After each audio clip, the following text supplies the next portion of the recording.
It is finally here, all you mentees, our very first Black Panther Omnibus. So join me, the Uncanny Omar from Near Mint Condition, the home of collected editions, for your advanced look at Black Panther by Ta-Nehisi Coates Omnibus.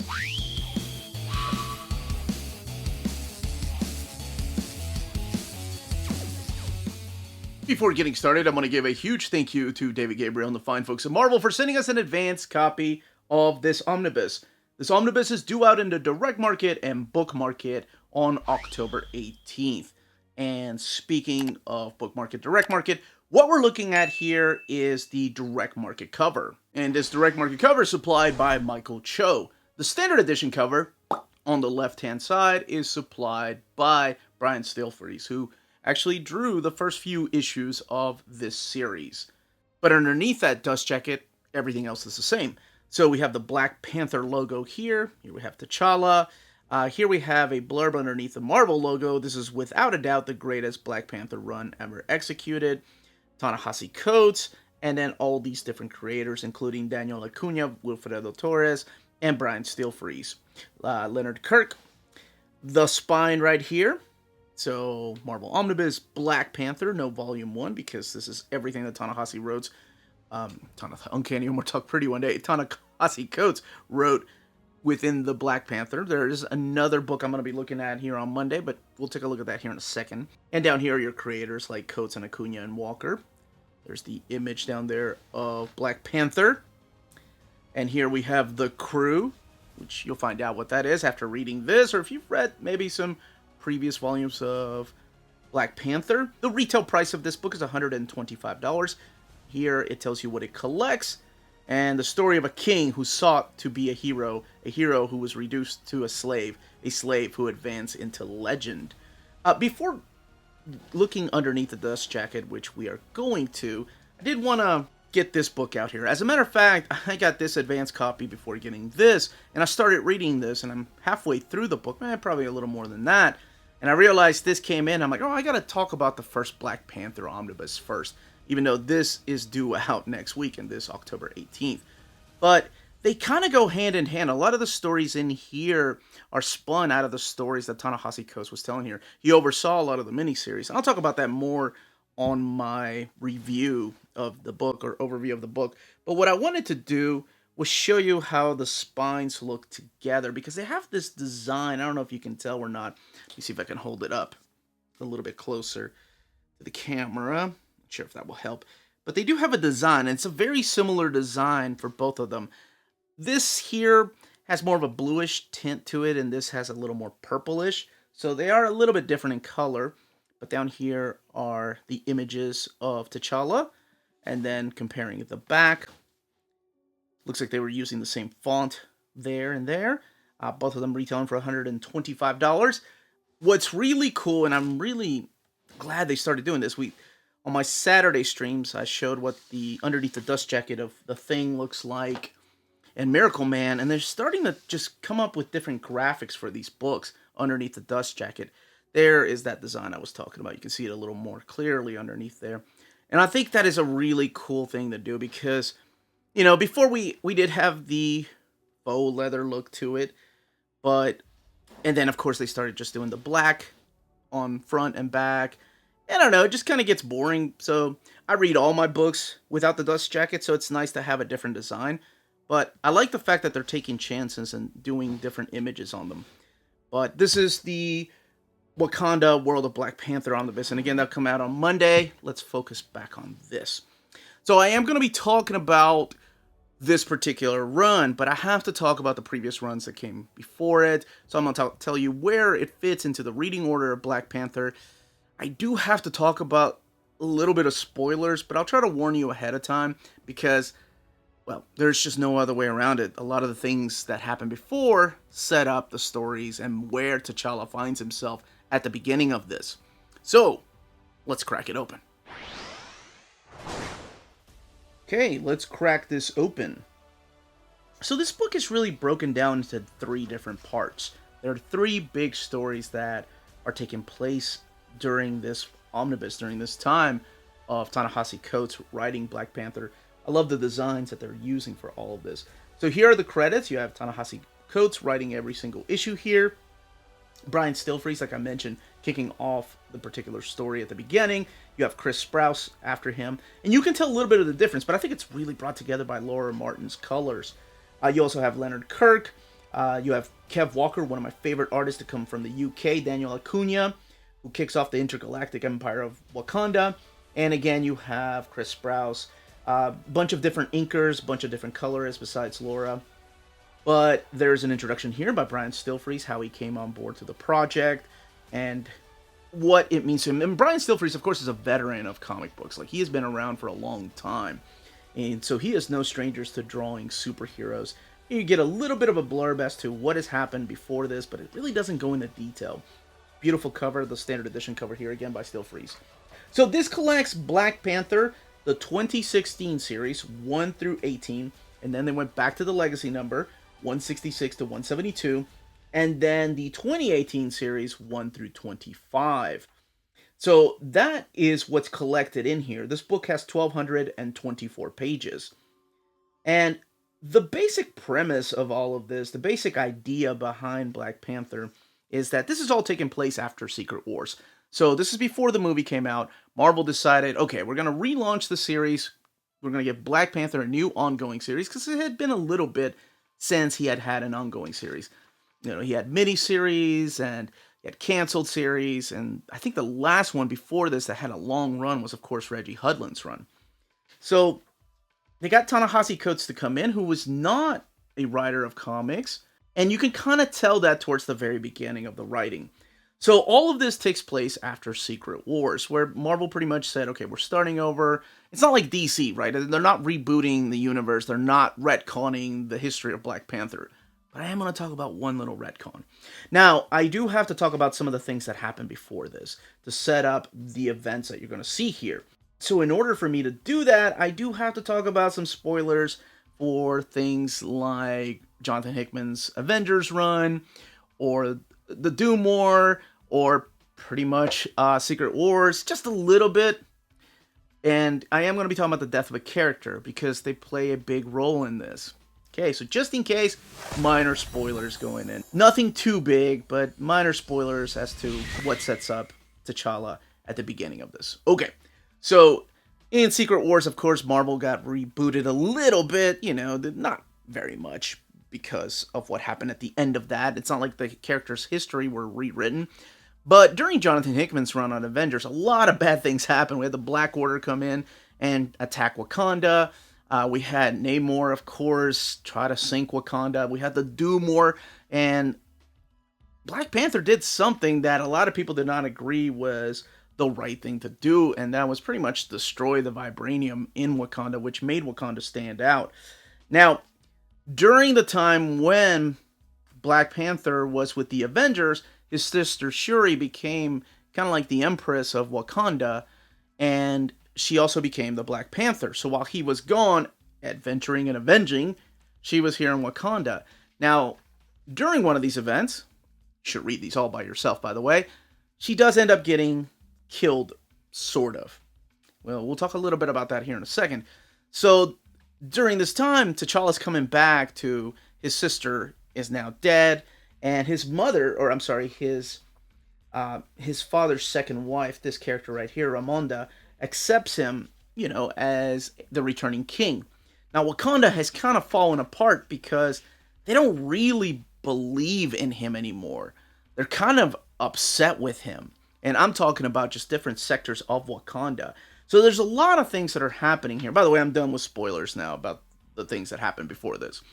So yes, now T'Challa is back in Wakanda, and he has to, you know, not just be king, but also bring hope back to the people, restore the faith back in its people, because we are talking about a revolution, particularly with these two characters right here. These are the characters of Tetu, this guy right here, who was a shaman and a former student of a character I'll talk about here in a little bit, and Zenzi. And Zenzi has this weird power where she can pretty much bring out a person's inner rage and fears and use them to manipulate them and control them. And there is a little bit of a retcon, because if you know what happened with Killmonger in previous issues, it had something to do with Monica Rambeau. I'm not going to reveal what happened. But it was Monica. And in here, Ta-Nehisi Coates kind of writes it off as like, no, it was Senzi all along that had manipulated people. Now that's one story arc. That's that revolution going on. We also have these two characters of Ayo and Aneke. Now Aneke has been sentenced to death, which sucks because she was doing the right thing. She was standing up against a chieftain of one of these villages that was using his women. He was torturing them. He was selling them. So she ended up killing this chief. And of course, that stands against what the Dora Milaje is. They are the King's Guard. So she's sentenced to death by the mother, while T'Challa is away. And that again is Ramonda. Ayo is like, no, we must forgive her. She was doing the right thing. We were doing the right thing. And I love this conversation because Ramonda's like, no, because if we let her off the hook, then where does that draw the line for anybody else that breaks the law? We must abide by the law. That is how we live, and that is how we maintain the society. So Ayo takes it upon herself to steal this new armor. It's a prototype armor because she is also part of the Dora Milaje, and break Aneke out before she is killed. Now both of them have this prototype armor, and they are going as the Midnight Angels. They have kind of set aside their ways of the Dora Milaje, again the King's Guard, T'Challa's ladies that you've seen in the movies, I'm sure, the badass ladies. Yes. So both Aneka and Ayo have just left that life behind, and they want to go and free more people, more of their people that are being tortured, that are being sold off, that are being slaved, and make their own kind of kingdom. So there's a lot of things happening through this. Meanwhile, T'Challa's just back, and he's got to deal with all the political stuff, and he's trying to get his sister back from this realm, which we'll talk a little bit about here in a second. That sets up this particular part. Remember, I said the book is split into 3, and I'm going to talk a little bit about that. That's about issues 1 through 12 of this big revolution. And I will say that even though it's a little bit of a slow burn, because I mentioned Ta-Nehisi Coates is not a comic book writer, he does really find his voice in the second part of this story right here. So about issue 7 and 8, I've really started seeing what he was doing. I think he was just laying the foundation for all these stories, and there was just way too much. But by the time you get to issue 7 and 8, I think he really finds his voice for these characters and the story that he's trying to tell, and focusing on them more and more instead of just spreading them out. Because what this really comes down to is a huge revolution that is happening in Wakanda. I like that. So you have this whole political aspect of Black Panther that you've seen before. We've seen it in Christopher Priest's run. Although I've heard people complain about his run going, hey, if I wanted to watch CNN, I'd turn on the tube. I get it. It is very wordy, but that's what I liked about it. Because it's less action. I think that's why people probably prefer things like Reggie Hudlin's run, where it's just this guy that dresses up as a panther kicking ass. And there's a lot of good things in Reggie Hudlin's run, don't get me wrong, but I like the political side of things because he is one of these characters like Namor and like Doctor Doom that is the leader of a nation and also happens to be a superhero. So he has to set aside being a superhero for a while. Like, sorry, Cap, I can't hang out with you and the boys because I got to go lead my people. I got to bring them back from this brink of a revolution that's happening. So people have turned their backs on him, and you throw in this character that can manipulate people's emotions, and there's this wonderful speech that his mother gives him right here. I love this conversation between both of them, talking about, how he's going to win his people back. And she's like, it's not about being emperor. It's about inspiring them again. So he's like, how am I going to do that, mother? I feel like I've lost my people. I thought that was such a powerful moment between two characters that are just talking about, how everything is weighing heavy on him and he still has to remain this cool cat, if you will. Now, the other character I didn't talk about is this guy right here, who is kind of like a philosopher. This guy right here, who's like a philosopher and a teacher in Wakanda. And he was part of T'Challa's court at one time until T'Challa's father exiled him. Now, him and Ramonda are very familiar with each other because of his past being in the council, and of course her being T'Challa's father's second wife. Because I don't know if you all know or not, but T'Challa's mother, his biological mother, died at, I think it was childbirth. So that's pretty much the first story arc. That's the first 12 issues. So, got political aspects. Like I said, we've seen before with Christopher Priest's run. We've dabbled in it a little bit with Don McGregor's run. But it's a lot more balanced here than I think in the previous runs. And let's get to, don't get me wrong, I still think Christopher Priest's run's my favorite because I love what they did there. And you can find out exactly how that wraps up, you know, how he deals with Tattoo, and how he deals with the Midnight Angels, the War Dogs get involved. It's a really cool story. All right, next up is this particular story here. By the way, the variant covers sometimes are on the opposite side of the standard edition covers. So this kicks off the second part of the book in issue 13 before it's, again, renumbered with a legacy number. And this is more about a question of belief. While the first story arc is balancing out that political side of things and still being a superhero in the world of Marvel, this one is questioning your beliefs in the different gods. Because that's a part of Wakanda I always find interesting. That Wakanda is this country that Wakanda is this nation that is so advanced and relies heavily on faith. And they're very polytheistic, like the Egyptian gods, very similar to that. So I love this, that he finally gets out of Wakanda, because he's been in there for like 12 issues, so about a year. He sees, you know, he is reconciling with Storm, because this is also after the Reggie Hudlin run, when him and Storm were married. She was the queen of Wakanda. You can find out how all that ends up in the pages of Hudlin's run. But here he's talking about the different gods. So there's basically 5 gods. Boss, of course, that we know of, the Panther god, Koku, Mujaji, Thoth, and Ta the Shaper. And he's talking about pretty much, you know, during that big fight that we had in the first arc, where were these gods? It's like they turned their backs on us. And my people are still questioning their faith, you know. They don't believe in these gods anymore. Then we have like these doors of light that are appearing throughout Wakanda sections. There's these snake men that are coming through there. Now, I like this story because it brings back some characters from Christopher Priest's run. Because Christopher Priest's run, I know I said it's a lot more political than this, is my favorite run because I love that side of Wakanda. I love what he did with the character of T'Challa.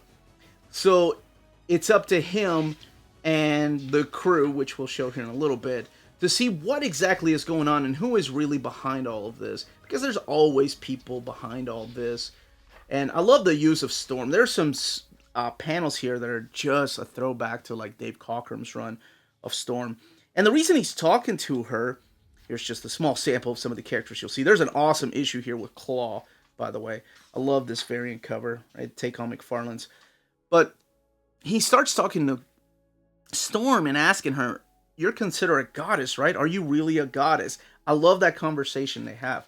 So there's an issue here where Claw uses his sonic energy so nobody can hear anything, including the reader. You can't read anything that's going on. Now, I mentioned the crew, and that's, of course, these characters right here, who actually have their own mini-series, too. That's why I said that other omnibus has all the stories that kind of spin out of this one. But for the people that have been a fan of not just Black Panther, but also X-Men, the thing that is behind the God story, I love, the character took me by surprise, and I freaking was like, oh, that's awesome. It actually makes sense. So that's the second story arc in here. The third and final one is this one here, the one that kicks off with the brand new issue number 1 in 2018, and that is the Intergalactic Empire of Wakanda. It took a little over 2 years to tell this story, issues 1 through 25, and I did an overview of the first oversized hardcover, and I loved it, because it is so different than balancing political and superhero responsibilities. Do we believe in gods? What exactly is happening here? Our faith needs to be restored. To, let's take T'Challa out of his element and throw him into a different world altogether. Is it really T'Challa? So you're going to be asking yourself a lot of questions. I'm not going to go into detail on this overview as to what this is. I'll just set it up. So this all begins with this man with no name waking up from a dream where he sees this woman with white hair and blue eyes that one can assume is Ororo. And one can assume that this might be T'Challa because, like I said, Reggie Hudlin's run, they were together, they were married, and all she says is, come back home, come back to me. So he's waking up in this place that he doesn't really remember. All that he knows is that he is a miner, and he is one of the nameless. So these people have no names, and their job are just to mine vibranium from this specific planet. Then we see out in space a group of rebels, or Maroons as they're calling themselves, kind of trying to recruit more and more people. So this particular part of Black Panther is broken up into 4 different sections of different categories of people.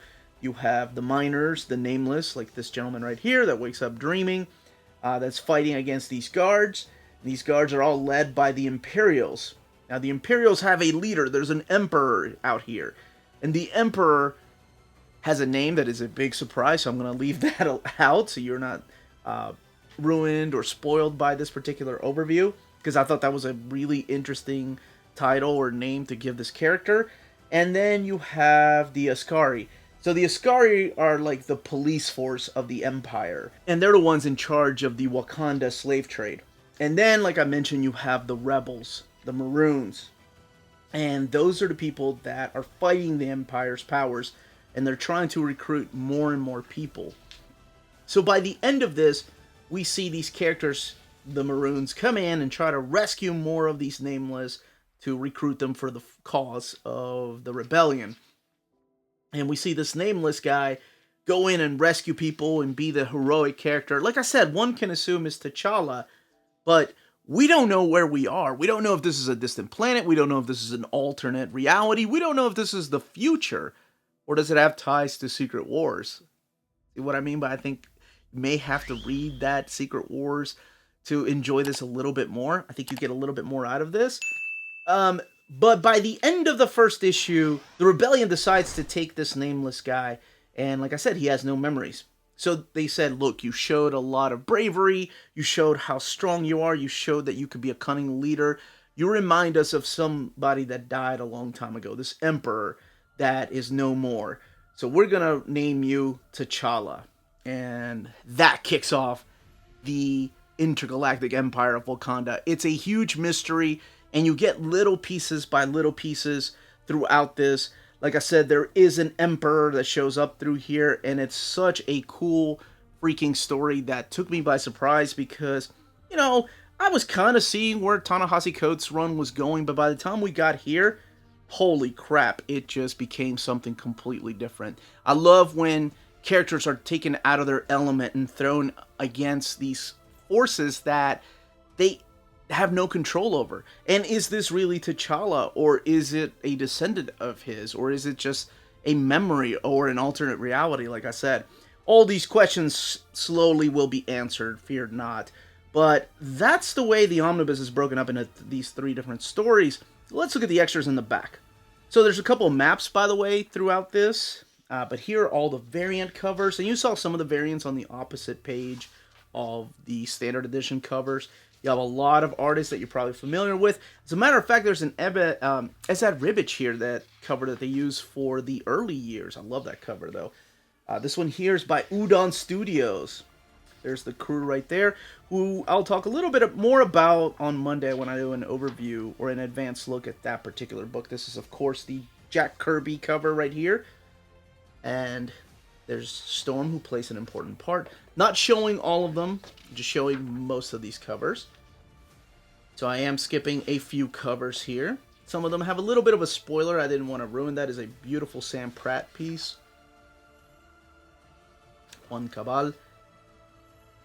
Patrick Gleason. That reminds me of, well, of course it's supposed to, the Venom cover. This is the other cover that they use for the Wakanda Omnibus by Sanford Green, who won an Eisner. And then we have some character designs all the way back here. Some of the scripts and the sketches, making sure that I don't spoil anything. This is the Nation Under Our Feet hardcover. That's the very first arc. I love that they did this.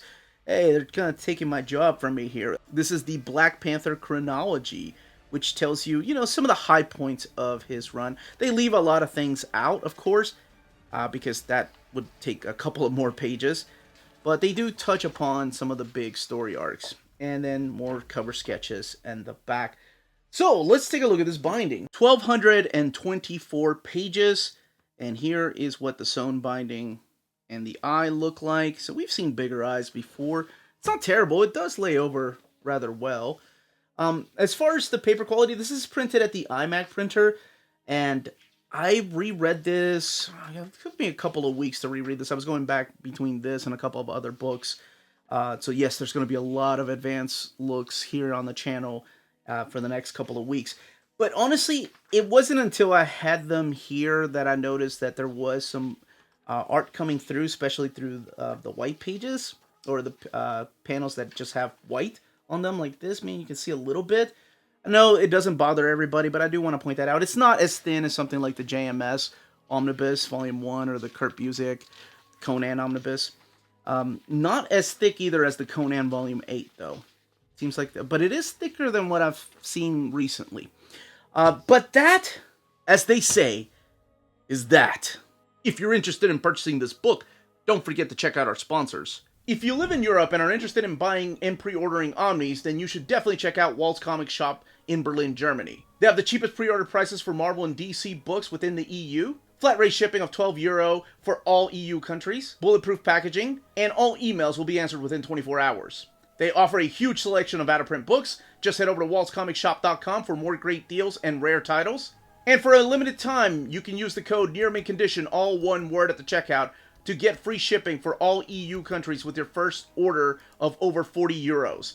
Walt's Comic Shop, your reliable source for Omnis and premium collected editions in Europe. CheapGraphicNovels.com, your online home for graphic novels and collected editions up to 50% off cover price. They have excellent shipping and prompt and helpful service. Check out their bargain deals for up to 90% off cover price. And don't forget that CGN also takes pre-orders. That way you don't miss out on the hottest releases. And they are currently running a special promotion for you Minties. If you're a first-time customer, after receiving your order confirmation email, reply back to that email and let them know Near Mint Condition sent you their way. They will then apply a free shipping promotional credit to your next order in the US. Cheap Graphic Novels, your source for the hottest books with the kind of deep discount, quality shipping, and customer service that will keep you coming back for more. And that was the content, the page count, and build of this omnibus. Let me know in the comments down below if you're picking it up, if you are waiting for the Christopher Priest omnibus, the early years omnibus, one day maybe we'll get a Reggie Hudlin omnibus. What other Black Panther book do you want to see in omnibus format? And join me back on Monday for Wakanda World of Black Panther Omnibus. That overview will be coming out on Monday. And this Saturday is our huge giveaway. 10 a.m. Eastern Standard Time for Patreons over on our Patreon, and 11 a.m. Eastern Standard Time here on YouTube. So, again, we'll be giving away Omnis, gift cards, box sets, and trades, all kinds of stuff. Open to anybody that is a subscriber. Everyone, please stay healthy and safe out there. Wakanda forever.